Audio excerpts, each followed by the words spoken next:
Close your eyes for a moment.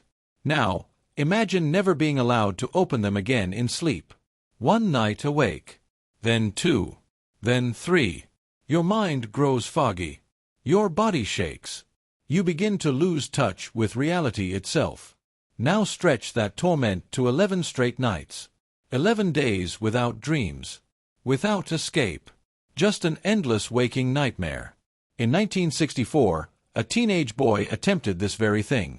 What began as a school science project would become one of the most shocking endurance experiments in history. His name was Randy Gardner, and he holds the record for the longest documented period a human has gone without sleep. 264 hours. Yet somehow, he survived. And here's the most shocking part. He walked away with no permanent brain damage. But how? And why would anyone even attempt such a thing? This is his story. It was the winter of 1963 turning to 1964, in San Diego, California. Randy Gardner was just 17 years old, a curious, ambitious high schooler with a mischievous streak. Like many teenagers, Randy had dreams of standing out. That year, he and his friend Bruce McAllister needed an idea for the school science fair.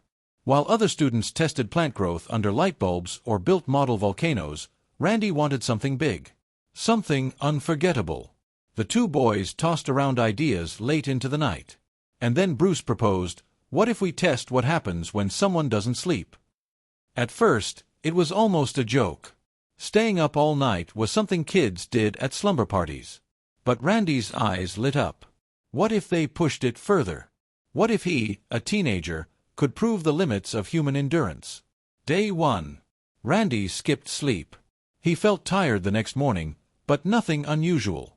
Just a yawn here and there. Day 2. The fog crept in. His focus slipped. When asked to recite a tongue twister, he stumbled. His hands trembled slightly when holding a basketball. Already, scientists knew the body begins to suffer after just 48 hours awake. Reaction time slows. Memory starts to fail. And Randy was only getting started. But this wasn't some reckless stunt. Randy had rules. No coffee. No stimulants. No cheating. He wanted to prove it could be done with sheer willpower. Word spread quickly. Soon, classmates gathered. Then teachers. And eventually, the press. By the end of the second day, Randy wasn't just a boy skipping sleep. He was becoming a human experiment. Day 3. Randy's short-term memory faltered. He forgot instructions seconds after hearing them. When asked to solve simple math problems, he struggled. Day 4. He experienced his first hallucinations. Shadows in the corners of his vision seemed to move. Street signs blurred into the shapes of people's faces. Doctors arrived, curious to observe. Journalists snapped photos of this pale, drooping-eyed teenager trying to smile for the cameras. But behind the smiles, Randy was slipping deeper into the void of exhaustion. The science of sleep. Scientists watching Randy knew exactly what was happening. At 24 hours without sleep, your alertness is similar to being legally drunk. At 48 hours, the body's immune system weakens. Cells stop repairing themselves.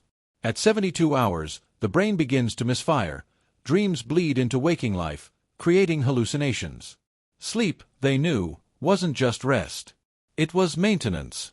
Every night, the brain cleans itself of toxins, organizes memories, and restores balance. By skipping sleep, Randy was cutting those life support systems off. And yet, he pressed on. On the 5th day, Randy's grip on reality weakened. He swore he saw things that weren't there. At one point, he became convinced he was a famous athlete. He grew irritable, snapping at Bruce and the doctors. His speech slurred, his steps wobbled. And yet, when reporters asked how he felt, Randy grinned and said, "I'm fine." By day 6, his paranoia worsened. He became suspicious of people around him.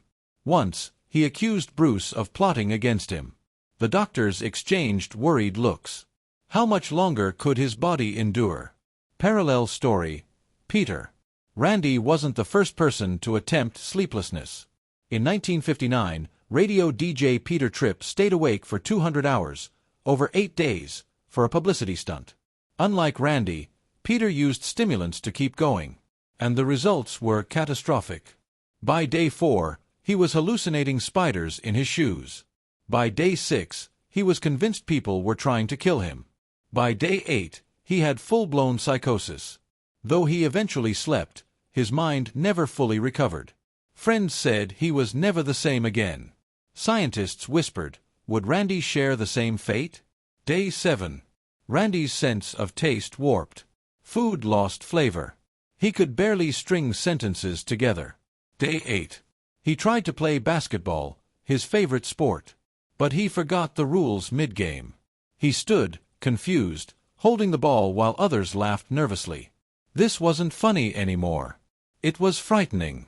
Doctors noted tremors in his hands. His eyes darted erratically.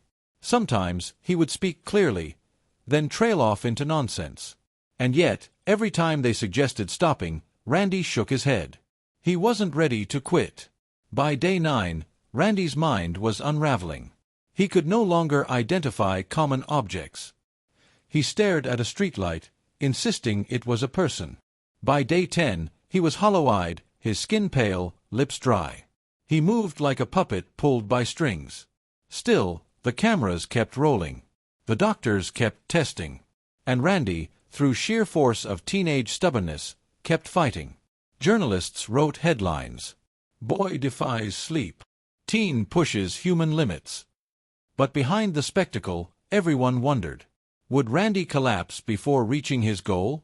Day 11. The Wrecker. Day 11. 264 sleepless hours. The longest any human had ever endured without sleep. Randy was barely conscious. His speech was slow. His body twitched. But he had done it. The boy who set out to win a science fair project had made history. Doctors and reporters cheered. Bruce hugged him tightly, both of them trembling from relief. But the question remained. Would Randy ever recover? The moment it was over, Randy was escorted to a bed.